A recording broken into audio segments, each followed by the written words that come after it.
Our topic for today is the Rogatchover Gaon's view on civil marriage. Now, just a word about the Rogatchover Gaon before we begin, and I'll share the PowerPoint.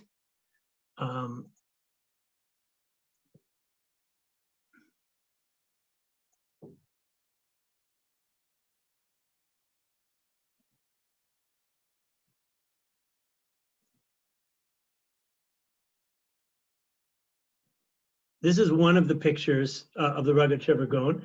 I just want to point out that when I first came to Israel, it was 1980, Tafshin Mem. So there was a fellow in Yerushalayim, an elderly man who was a photographer, and he would sell pictures of the Rogatchover that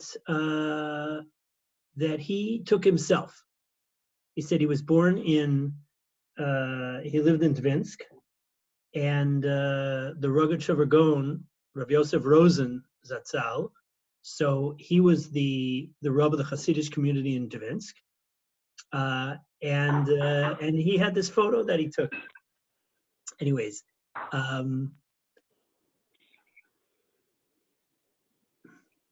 welcome the people that joined us just now. Thank you for joining us. Now, that's one picture that we have. There's another couple, but here's another one. This is one of the other classic pictures. Look at his dates, 1858 to 1936. So he's right before the Holocaust. He lived longer than Rav Meir Simcha, who was the Rav of the whatever you call it, the Ashkenazic, the Lithuanian, the non-Hasidic community of Dvinsk.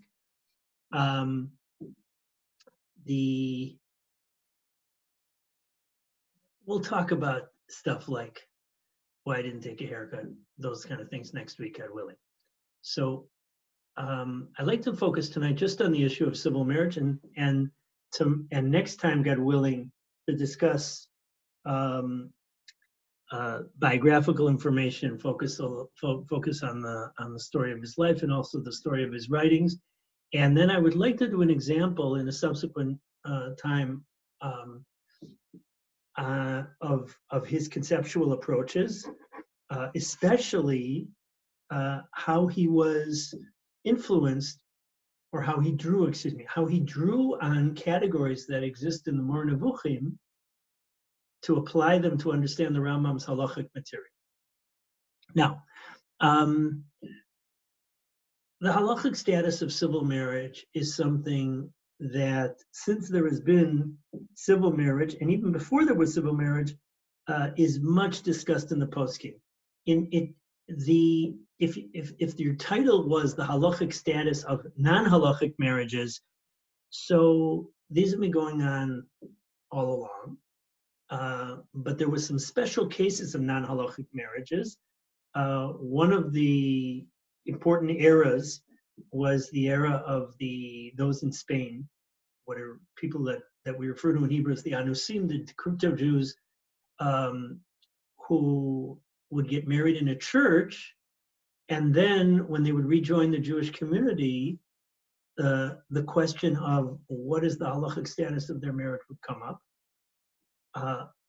Later on, the issue of civil marriage came up, of course, and that continues to be a halachic issue all over the Jewish world.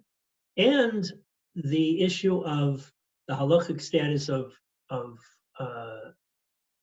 non-halachic but Jewish marriages, people that are doing a Jewish marriage but not following the halacha, so are those marriages good also? Now, what does it make a difference if a civil marriage is a marriage or it's not a marriage? It makes a very big difference. There are some very serious ramifications of whether or not a couple that gets married in a civil ceremony but not a halachic ceremony, and I shouldn't even say civil ceremony, they have a civil marriage, but they didn't do a chuppah v'kiddushin. So, number one, if the marriage is considered married in the eyes of the halacha, then for the woman to remarry, she would require a get, even though she initially just got married in a civil ceremony. And to make it vivid, an Israeli couple that flew out to Cyprus to get married and have a civil marriage, and they came back to Israel to be registered as a married couple.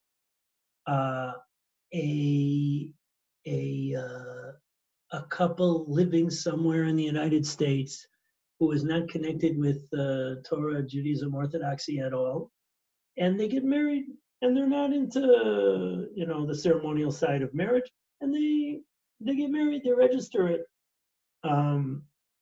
in a government office, and then say the woman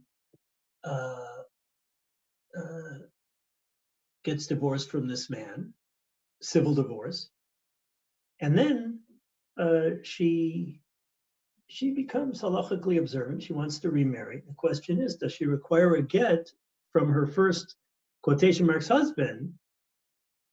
If civil marriage is considered marriage in the eyes of the halacha, then she would require a get. You have to dig up that guy that she was living with years earlier, and they would have to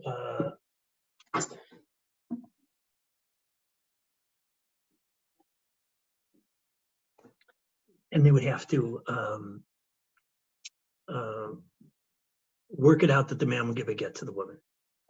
If a woman is married, so that if another man is mekadesh her, that is not effective. If a man does kiddushin, if somebody walks up with a ring and two kosher witnesses to a married woman, and he says, that's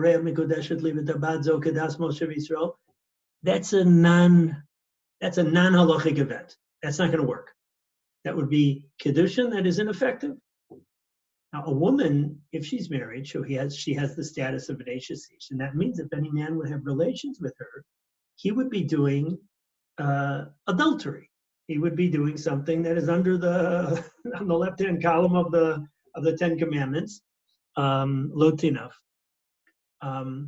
Plus, it would follow then that if a man and woman were married in a civil ceremony, and then that woman conceives a child, and a child is born from another man, if you consider that original marriage a marriage, so then the child has the status of a mamzer.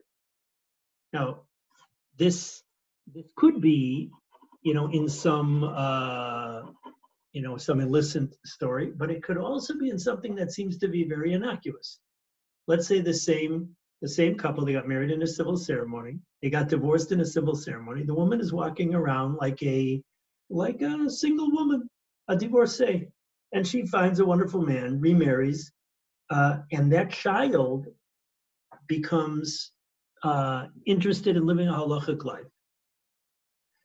So he then, starts looking into dating and marriage. And he says, wait a second. My mother and father were married. Excuse me, my mother was married before she married my father. And then she remarried my father. And so I'm conceived from my mother's second marriage. Her first marriage was not ended with a get. Wait a second. Is she still an Ashes Ish? Is she still a married woman? And then the person might say, yeah, but she wasn't really halachically married. But who says perhaps a civil marriage is recognized in the eyes of the halacha, but a civil divorce is not recognized in the eyes of the halacha as a divorce? That's a possibility. So this could be a very serious shaila in terms of who the child of a second marriage would be able to marry. Does he have the status of a mamzer, which would severely limit the amount of people that he could marry, he or she could marry?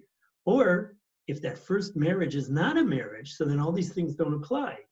If a woman and a man who get a civil ceremony and then they want to get divorced, so if we don't recognize it as a marriage in the eyes of halacha, then they wouldn't require a get.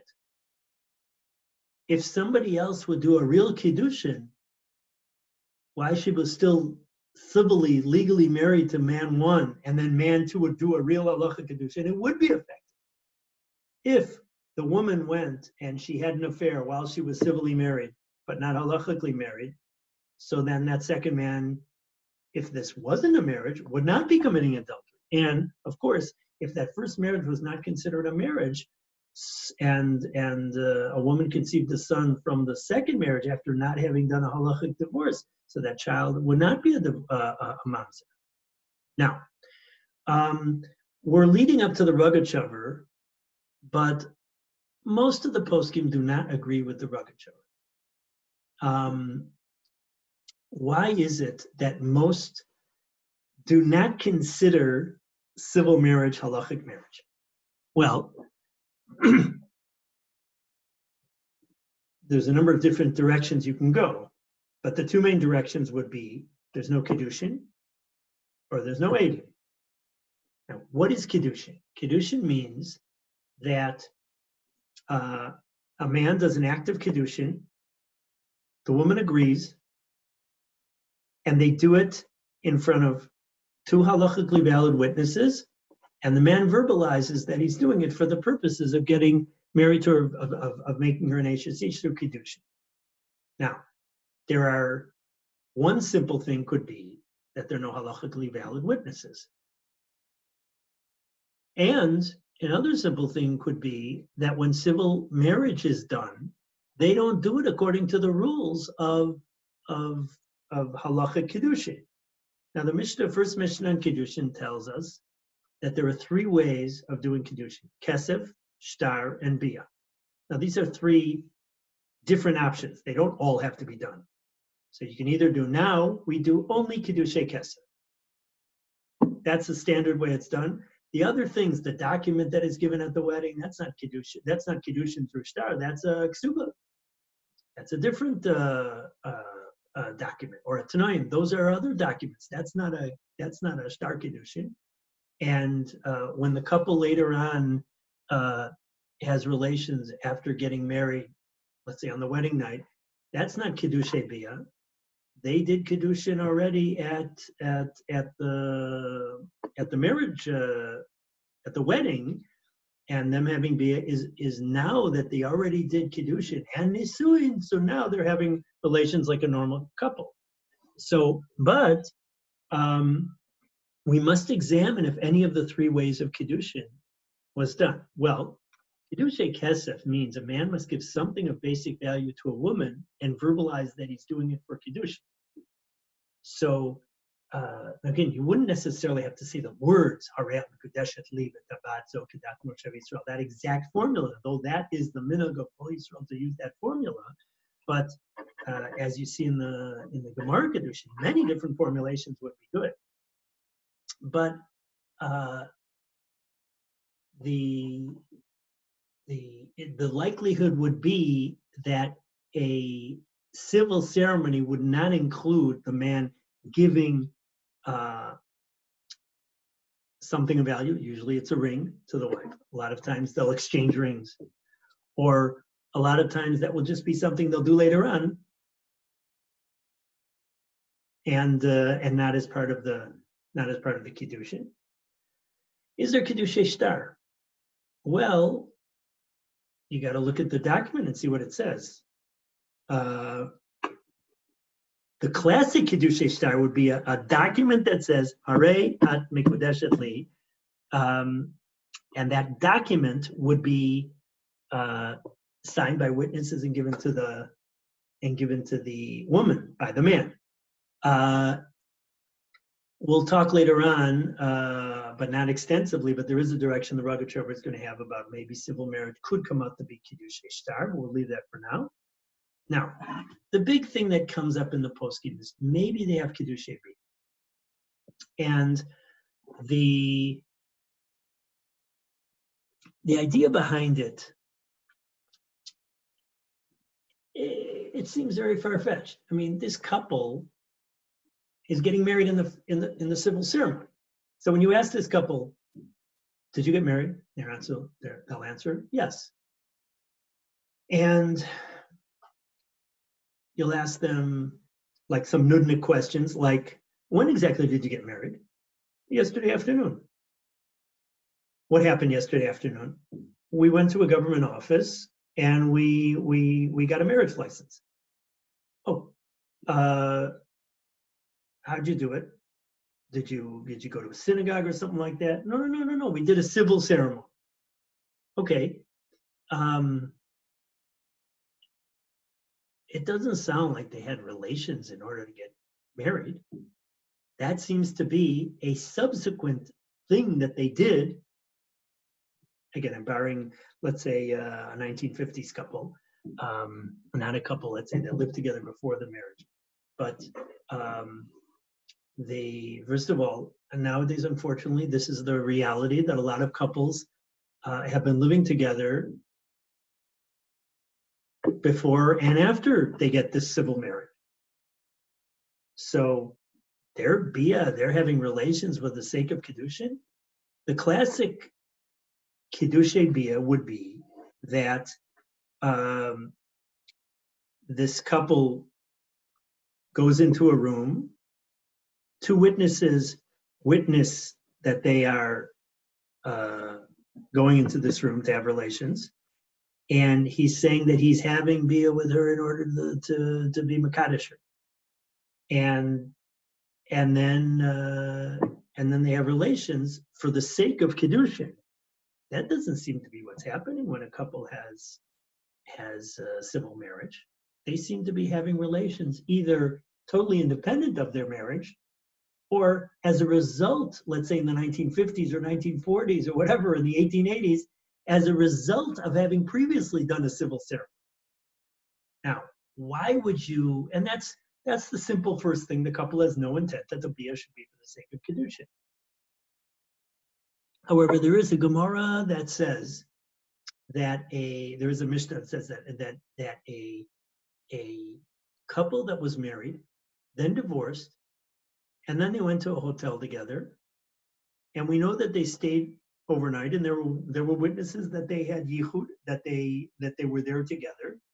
So we say the following: two principles. Number one, hein ede yichud, hein ede bia, that the witnesses that witnessed that they had yichud together, that they were secluded together in that room, were for all practical purposes witnesses for bia.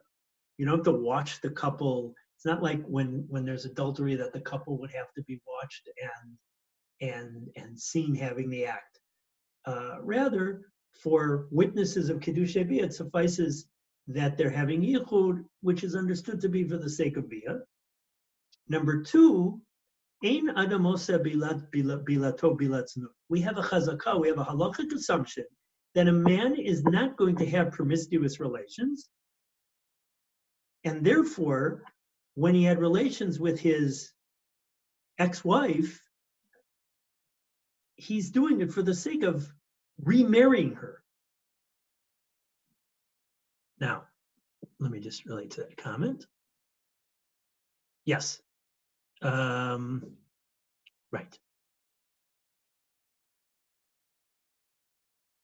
Okay. Now, if that's the case, with this ring I do thee wed, Givaldic, if you could have, that would be Kiddushay Kesef, right? I didn't know that was the standard. Okay, Beseder Gomor. Beseder Gomor. The problem would be the lack of kosher witnesses then, if that's the case. Okay, great. I didn't know they still do it that way. Beseder Gomor. The justice of the peace, said, did you buy this with your own money? Yes. Is it Shabbat Pruta? Yes. Whatever the case, that without all those things are the way we do it, but we're interested in evaluating this ceremony that might seem totally foreign to the halacha, but it might end up being halachic, even though it's not in the context of halacha. So okay, I stand corrected if that's the way it's done. Now,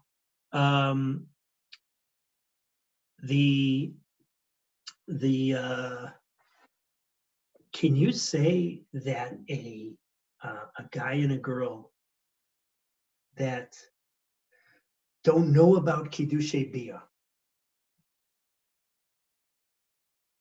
They don't know about this whole principle. They intend not to have promiscuous relations and have Kiddushin for the sake of, have Bia for the sake of Kiddushin?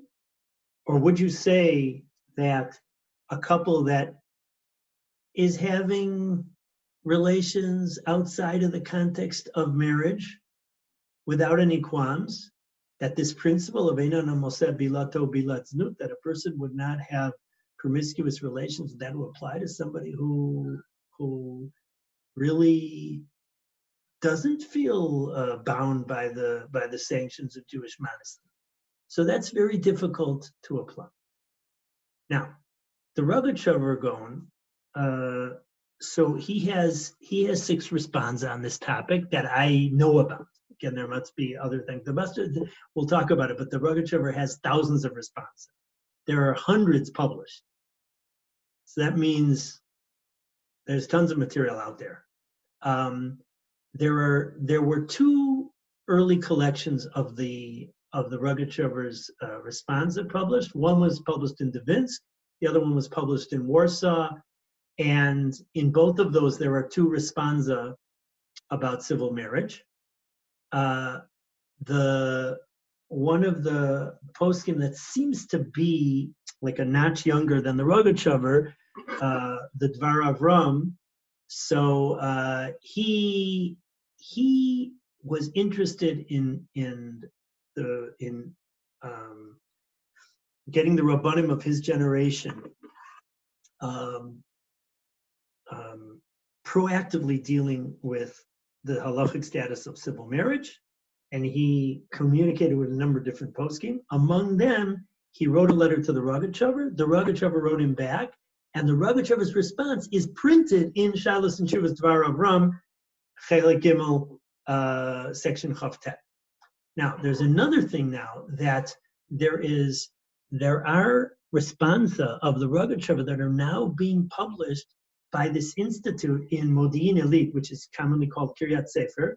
There are 3 volumes that I saw, which they refer to as Shut, Shailot Utshuvot, Sofnat Paneach. All the Rogatchover's Sfarim, his Sfarim on the Rambam, his Sfarim on Gemara, his Sfarim on of Shailos and Shuvas are referred to as Sofnat Paneach. That was the nickname, of course, of Yosef, and the Rogatchover's name was Yosef Rosen. So they call it Sofnat Paneach HaChadashot. One of the things that they do, and that was the PDF that I sent along with this, was that they bring all the Gemaras that the Rogatchover quotes. One of the things that's unique about the Rogatchover is that his writing style is extremely, extremely cryptic. The Rogatchover would, for the most part, quotes sources, but just by Gemara and page. So he'll say, look in Menachos Daf Chav Teramud Bet. Look in the Rambam Hilchos Mamrim Gimel Dalet. Look in the Rashi on the Gemara and Shabbos, and look in Tosfos. Look in this Tosfos, and then he'll mention his, he'll make comments about things, but there are short, cryptic comments with a lot of source quotes. So it's very difficult to understand.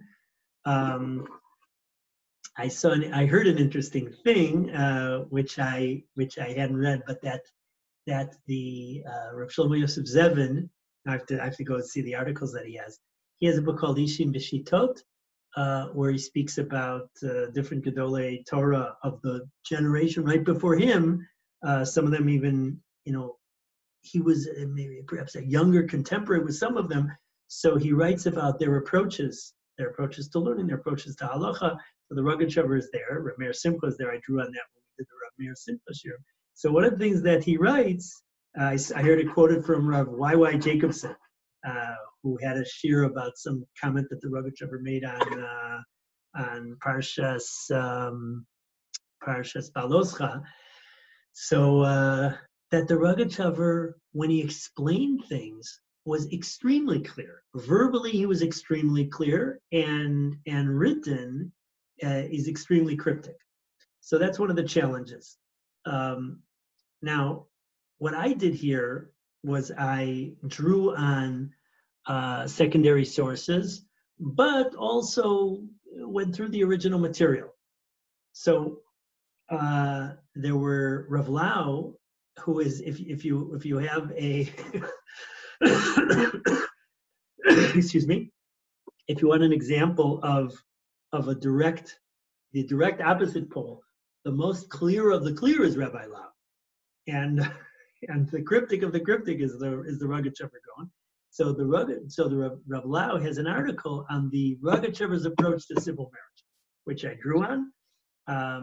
There was also an article which I didn't read inside, but I saw it quoted in a psak din of the Beit Din Gadol of the Israeli rabbinate, Rav Shilo Raphael Zatzal, and there's a third article which appears in Tchumin called "Civil Marriage" by Rav Shari Yashav Cohen Zatzal, who was the chief rabbi of Haifa, and also one of the most prominent rabbinic personalities in the Israeli scene. I heard a very nice shir by Rav Daniel Feldman of Yeshiva University on this. He has a series of shirim on civil marriage, and I heard the one he has on the Rogatchover, which is very nice and very organized. Now, here's the Rogatchover's approach through the words of Rav Shilo Raphael, which is quoted in a psak din of the Rabbanut Rashit. And the psak din, just for context, the psak din of the Rabbanut Rashit was there was a certain civil marriage, certain couple that got married in Cyprus, and it's the woman's interest to have it be considered a marriage in the eyes of the halacha. But the Rabbanut treated this civil marriage like all other civil marriage, and the approach was that they do not require a get mitzad adin, meaning the baseline halacha does not require a get to dissolve a civil marriage, but they try to get the couple to give a get. I'll say l'chumra without elaborating. Now, here's his presentation of the Rogatchover's approach, and then we'll see a quote from the Rogatchover where he says that. Shnei gdarim b'dato b'chayei yeshut.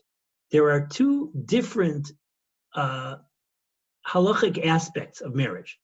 Geder isur, she'isa isha nesua neseret al acherim. The prohibition part, that a married woman is prohibited to others, she's an eshet ish. But number two, Begeder Kinyan, the Kinyan Act, which I won't say possession because that's with regards to property, but it's a certain kind of connectedness to her husband, which is done through a Kinyan. Now,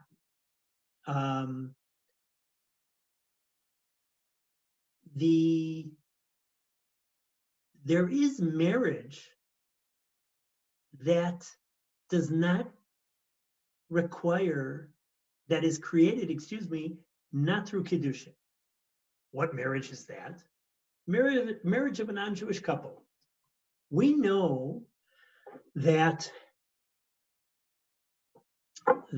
one of the 7 Noachide laws is the prohibition against arayos.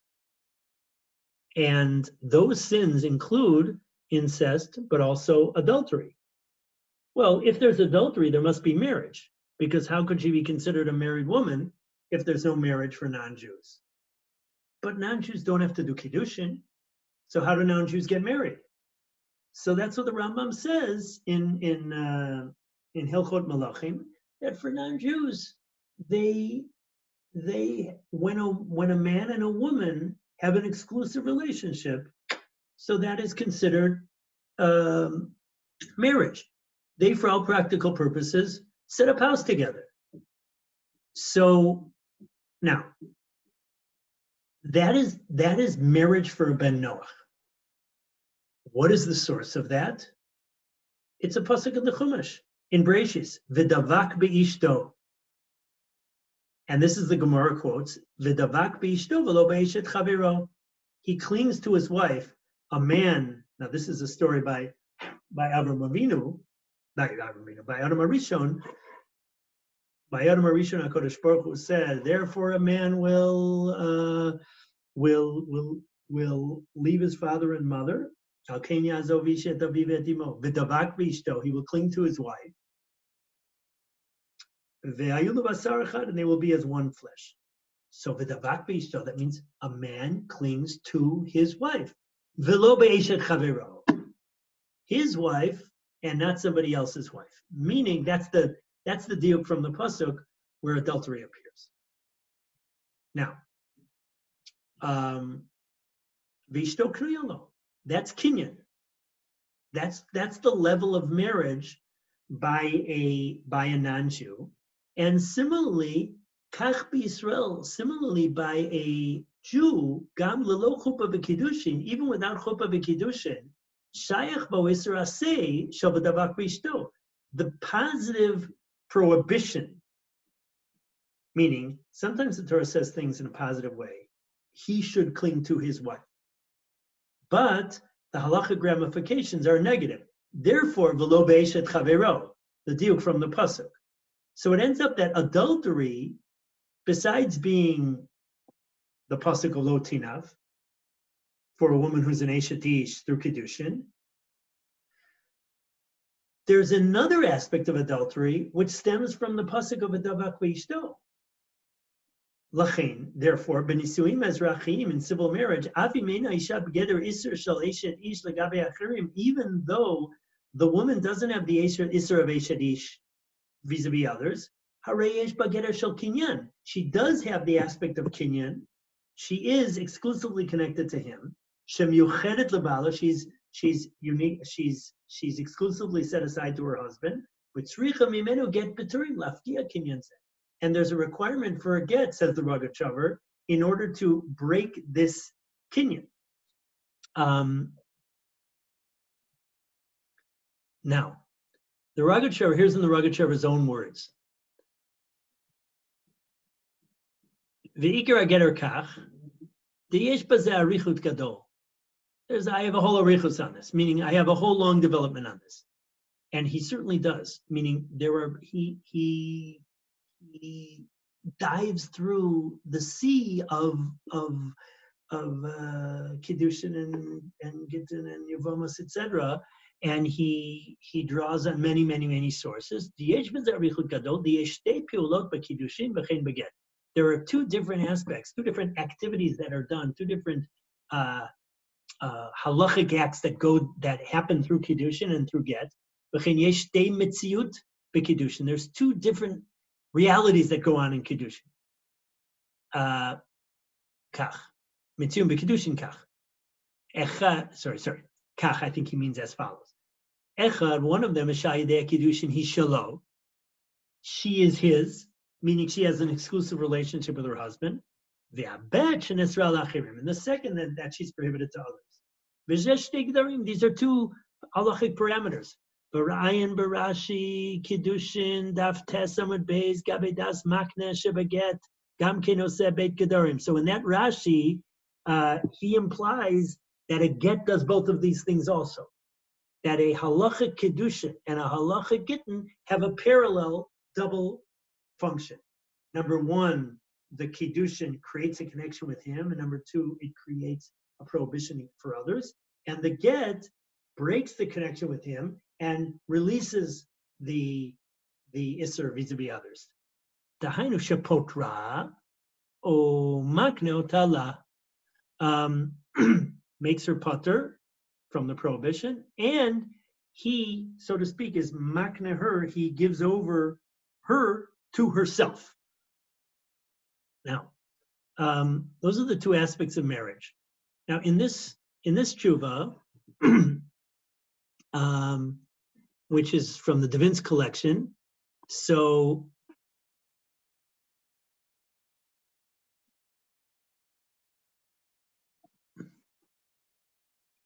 Besides, first of all, he does bring up, let me first jump to where he brings up, Mikom makom yesh ba geder asay dividavak b'ishto. It has the positive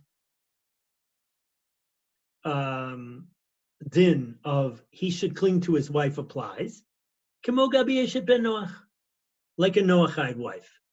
Ayin betosos kiddushin daf yud gimel amud beis l'salkadaitach demita lo patra. Now this is a Gemara where Tosfos is describing an earlier stage in the Gemara, but from Tosfos it really sounds that way, that the Davak Bishto does apply to Jews.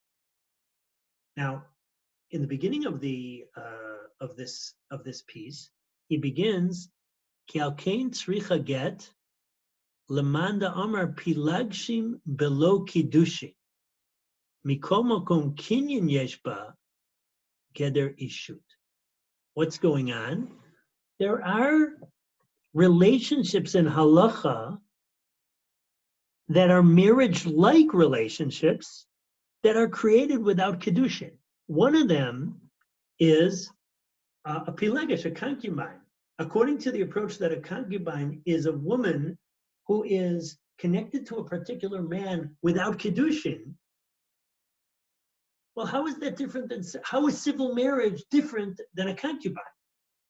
And hence, but there's a need, another man cannot just go and have relations with that concubine, with his concubine, with ex's concubine. Why he can't have relations with ex's concubine? So there needs to be some way of dissolving that relationship. So this is why the Rogatchover holds that even though the geder of Isser, of the status of Eshet Ish, is not created by Nisuin Ezrachim, by civil marriage, but the geder of Kinyan that is part of marriage is. Now, another example is Yifas Toar. Yifas Toar is a woman who was taken in war. She is a man, this man takes this beautiful captive woman in war. But he doesn't do kiddushin per se. Let's read this inside. Wait, just to stop before we read this inside, to take a pause for a moment. There's a principle behind the Rogatchover's approach, and there's a halachic conclusion. The principle is that marriage includes two aspects: kinyan, an exclusive connection with a particular man. Number two, Isser, which is the status of an Eshet Ish, which makes it considered adultery vis-a-vis another man. What the Rogatchover is suggesting is that there is a group of marriages that create that kinyan, create the connection between a man and a woman, without that second level of Isser, of classic Eshet Ish. And therefore, there would be a need, even for civil marriage, for a Jewish couple to dissolve it with some kind of a get. Now, examples of marriage without, we've seen two examples so far of marriage, which was not done through Kiddushin, but has some status of marriage. One is a concubine. Number two is a non-Jewish couple. A three is a Yifas Toar. Raya l'chach u'mevi midin Yifat Toar shehutra b'milchama, was permitted in war. B'Yifat Toar nemar v'lakachta lecha leisha, you should take her as a wife. V'doreshet hakmar likuchin yesh lecha ba, you have some likuchin. Now likuchin from the sense of ki kach ishisha. Rashi v'Tosfos Perushu shamadubar hu la'achar giyura. So Rashi does explain we're talking about after she converts. Rogatchover mefaresh hakavana kodam gerut. It's talking about before the conversion. V'lamrot she'in kiddushin tofsim ba. Despite the fact that kiddushin doesn't take hold of a non-Jewish woman, not only is it prohibited for a non-Jewish man to marry a Jewish woman for a Jewish woman to marry a non-Jewish man, or a Jewish man to marry a non-Jewish woman, Kiddushin isn't tofsi. Kiddushin doesn't take hold in that kind of relationship. However, for the Yafas Toar, there is such a that relationship does exist. This is one case where there is a halachic relationship that is created even before the conversion. According to the Rogatchover, against Rashi and Tosfos, Kevan Shatorah hitirata kayam, because the Torah was matir her kayam kanageder shel v'davak b'ishto v'lo v'eshet chavero. This level of a davak b'ishto does apply. You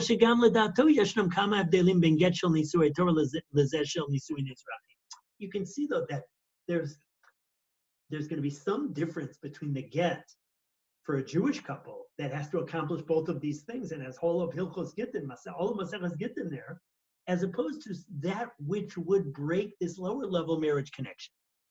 L'data Rogatchover moreh nusach kaful zeh. Barisha noagim lichtov lashon kfula shemigureshet mimenu umuteret lechol adam. There's a double lashon for gerushin. She's divorced from him, and she's muteret. She's permitted lechol adam for any man. According to the Rogatchover, this wouldn't need both of those lashonos, because those two are referring to both aspects of marriage. Beget shel nisuin ezrachiyim, when it comes to civil marriage, sheyesh bo rak hayesod hakinyani, which is only the marriage of kinyan without the marriage of iser, only the exclusive connection between a man and a woman without the status of an eish hadish. Ein tzarich b'chavelut, you don't have to have both of those lashonos. B'shel kach noveh abdel nosaf. Beget rishon, there's another difference. Beget rishon din Torah hu she'en nichtav lishma. You have to write a get lishma. That's one of the big dinim of get. There's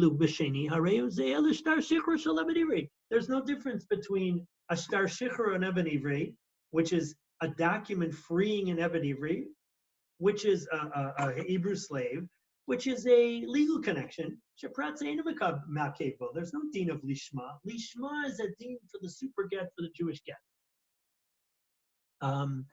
Now, this is the last point, and this will close. Oops, sorry about that.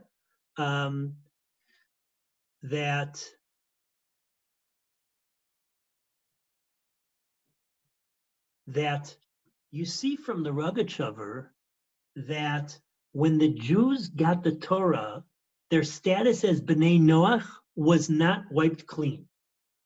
Meaning, every Jew, he's saying, at least regards to this marriage thing, is on one layer a Ben Noach, and that was never erased. On a second layer a Jew. So a couple that gets married, not with Kiddushin, not with Chuppah B'Kiddushin, as Jews do, they might still be married as Gentiles are. And this is a machmir shita, and the poskim didn't accept it. But this is the last liner. Ach yecholim anu levasese al shitato et minhag batei adin rabbanim l'Yisrael lahafkir be'emtzut psak din et tokef hanisuim ezrachim k'lekaman. So in the Beit Din Hagadol, the Beit Din Hagadol was asked to clarify the reason behind their position on divorce for couples married, usually in Cyprus through civil marriage, to determine whether the couple can reserve to. So this is their position, to determine whether the couple can resolve their difficulties. The couple comes to get divorced. And if not, they issue a heter nisuin. In this respect, they draw on the Rogatchover's position to consider civil marriage as similar to that of two B'nai Noach. And according to the Rambam, they can divorce through separation. What's divorce for a non-Jew? So according to the Rambam, marriage was an exclusive connection, and divorce is separation. Parenthetically, wild shita, there's a Rashba who holds that there's no divorce for non-Jews. That Rabbi Lau brought. The Beit Din then also explores the option of a get lechumra. But if not, they suffice with what they call a heter nisuin, and that's their equivalent of what would be a Gentile divorce, if you will. So this is the unique approach of the Rogatchover, that civil marriage creates a marriage which is parallel to that of a non-Jewish couple. It involves the kinyan aspect, the exclusive connection between a man and a woman, without the Isser aspect, without the other side that she has this status of an Eshet Ish. Now, the practical ramifications of that, according to the Rogatchover, would be that there is a certain kind of get that is needed in order to dissolve that kinyan. The Rabbanut, in their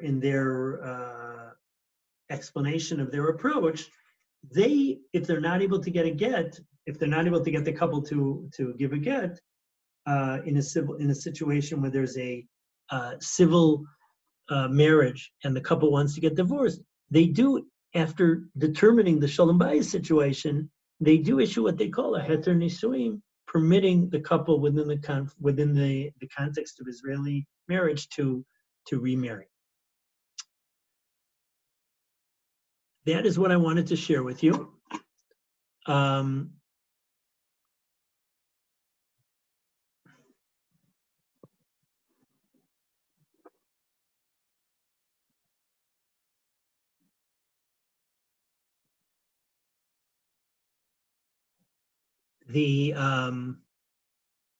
Now, God willing, as I mentioned, next time I would like to discuss the Rogatchover's life.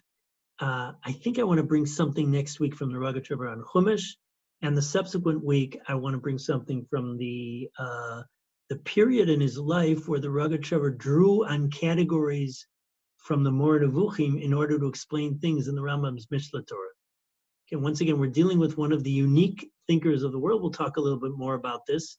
There are people that are called Gaon, but the Rogatchover Gaon was known to be in a class by himself. Tov.